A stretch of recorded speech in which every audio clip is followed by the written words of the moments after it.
ia boleh mencabutkan kepala dan meninggalkan badan di rumah atau di sesuatu tempat, tuan-tuan.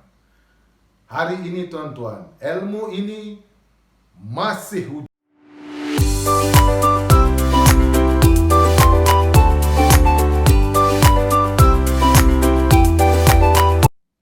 Assalamualaikum warahmatullahi wabarakatuh.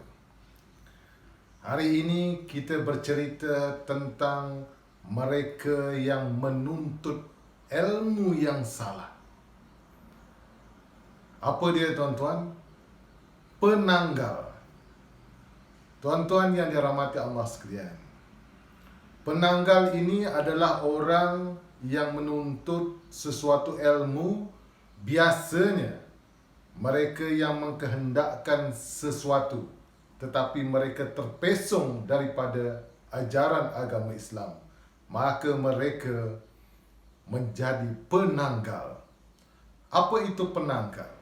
Penanggal dari segi bahasanya ialah tanggal.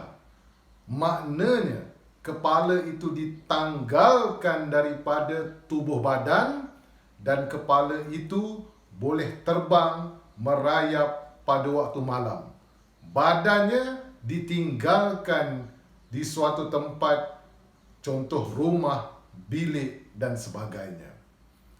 Tuan-tuan sekalian, penanggal ini biasanya daripada kalangan bidan-bidan. Biasanya bidan-bidan ini mempunyai pendamping, iaitu penanggal, dan mereka sendiri boleh menjadi penanggal itu. Pada waktu siang mereka kelihatan seperti wanita biasa, tetapi pada waktu malam mereka mencari bangsa. Dengan menanggalkan kepala mereka, maka ia akan terbang dengan sesuatu keadaan yang sangat mengerikan.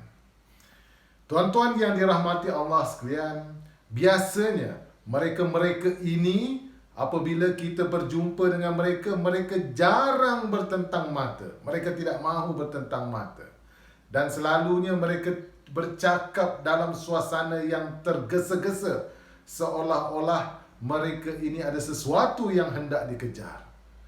Biasanya mereka yang menyambut kelahiran bayi, bidan ini, apabila wanita itu ingin bersalin ataupun dalam proses bersalin ataupun sesudah bersalin, mereka akan mengetap-ngetap bibir mereka, seolah-olah pada waktu siang itu mereka sedang menikmati darah wanita bersalin tersebut.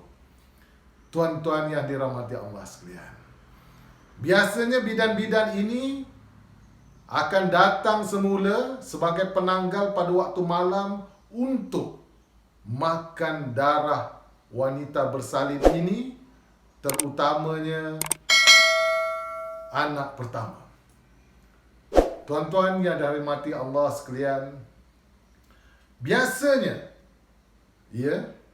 mereka yang tahu di mana penanggal ini tinggal, mereka akan mengendap pada waktu malam. Penanggal ini akan menanggalkan kepalanya lalu terbang, maka tubuh badannya tertinggal di rumah itu. Maka untuk menghancurkan, memusnahkan penanggal ini ada 2-3 cara. Yang pertama, membakar terus tubuh tersebut, kerana tubuh tersebut seperti orang yang tidak ada, seperti orang buta yang tidak ada mata dan sebagainya, kerana mata, kepala semuanya telah terbang. Yang kedua, meletakkan kaca dan pijar ke dalam tengkuk penanggal itu. Dia ada ruang, dia letakkan. Jadi apabila penanggal itu pulang, bila dia bercantum semula, dia akan memberi kesan kepada penanggal dan penanggal itu akan bermasalah. Yang ketiga, tuan-tuan, jika kita hendak tahu siapa penanggal itu, maka kita terbalikkan tubuhnya. Biasanya kalau dia menghadap begini, dia akan tanggalkan kepala, maka kita pusingkan tubuhnya ke belakang. Bila dia melekat balik, kepala, mukanya sudah terbalik, sudah ke belakang, dadanya ke hadapan. Maka ia akan bercantum dan seterusnya bila waktu siang ia akan menjelma sebagai wanita biasa, maka keadaannya sudah menjadi luar biasa, iaitu mukanya ke hadapan dia punya badan, dada ini ke belakang, begitu, tuan-tuan. Penanggal ini, tuan-tuan, ia ada mentera, ia ada serapah, ia ada sesuatu yang dibaca untuk kita menjadi penanggal, iaitu biasanya mentera-mentera yang salah daripada akidah agama Islam. Tuan-tuan yang dirahmati Allah sekalian, penanggal ini, tuan-tuan, ia sangat gemar menghisap darah. Kadang-kadang kita tidur di waktu siang, kadang kita tidur di waktu malam. Apabila bangun pada waktu tidur itu, sama ada waktu siang ataupun sama ada pada waktu malam, kita bangun tidur, badan kita lebam-lebam. Ada di peha, ada di betis, ada di lutut, ada di lengan dan sebagainya. Maka penanggal ini ia menghisap darah, kerana makanan utama kepada penanggal ini adalah darah, terutamanya darah wanita bersalin suluk. Tuan-tuan yang dirahmati Allah sekalian, hantu penanggal ini, tuan-tuan, adalah seseorang yang menuntut ilmu hitam. Ilmu hitam ini, tuan-tuan, perlu diwarisi kepada anaknya.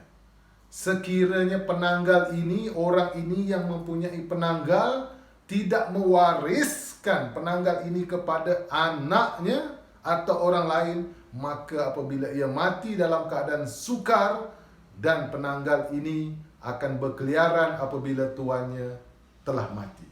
Ia akan hidup liar. Maka kadang-kadang apabila kita berjalan di waktu malam, kita nampak seperti kepala terbang dan sebagainya. Kadang-kadang kita nampak satu suasana yang menyeramkan, di mana kepala berjalan, mata merah dan sebagainya. Itu adalah penanggal, tuan-tuan. Biasanya penanggal ini, tuan-tuan, kalau kita lihat daripada segi fizikalnya, ia boleh mencabutkan kepala dan meninggalkan badan di rumah atau di sesuatu tempat, tuan-tuan. Hari ini, tuan-tuan, ilmu ini masih wujud. Ilmu ini masih ada dan diamalkan. Kalau kita rujuk kepada secara ilmiah, wanita bersalin tumpah darah yang tidak sudah-sudah, maka sebenarnya ada sesuatu yang tidak kena di situ. Maka kadang-kadang mereka masyarakat meletakkan, melilitkan daun mengkuang ke tiang rumah untuk mereka yang bersalin di rumah. Maka tuan-tuan, kenapa dia letakkan daun mengkuang? Kerana penanggal ini akan menyelusuri tiang ini untuk naik ke rumah, dan selalunya darah yang meleleh, jatuh dan sebagainya, mereka akan menjilat, menghisapnya dengan rakus. Tuan-tuan yang saya sayangi sekalian, suatu keadaan seperti cerita yang main-main, tetapi benda ini, tuan-tuan, wujud pada hari ini dan masih ada pengamalan-pengamalan ilmu yang begini.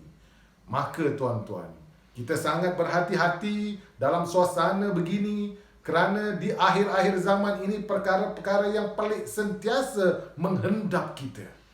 Maka, tuan-tuan, kita syorkan kepada tuan-tuan makanan sunnah, gunakan pijar untuk menghindari sesuatu yang kita tidak ingini melalui alam gaib.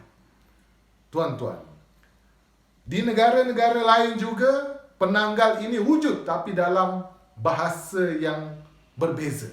Contoh di Filipina, mereka menggelarkan penanggal ini sebagai manananggal dan wak-wak. Situasi ini, tuan-tuan, kalau di negara barat pula mereka menganggap ia sebagai Pontianak. Dimanapun, selagi jin dan syaitan ini wujud, ia akan mengganggu umat manusia. Maka kita sebagai orang yang beragama Islam harus menjauhkan diri daripada ilmu-ilmu yang bentuk sebegini. Tuan-tuan yang saya hormati, saya rasa cukup sampai di sini dulu. Hari ini kita bercerita tentang penanggal. Nanti kita akan bercerita lagi di satu ketika, cerita-cerita lain insya-Allah. Ikuti YouTube saya, Azmi Bajuri. Di sana saya bercerita tentang perkara-perkara yang dianggap remeh, tetapi ia sesuatu perkara yang sangat besar. Sekian, wabillahi taufiq wal hidayah. Wassalamualaikum warahmatullahi wabarakatuh.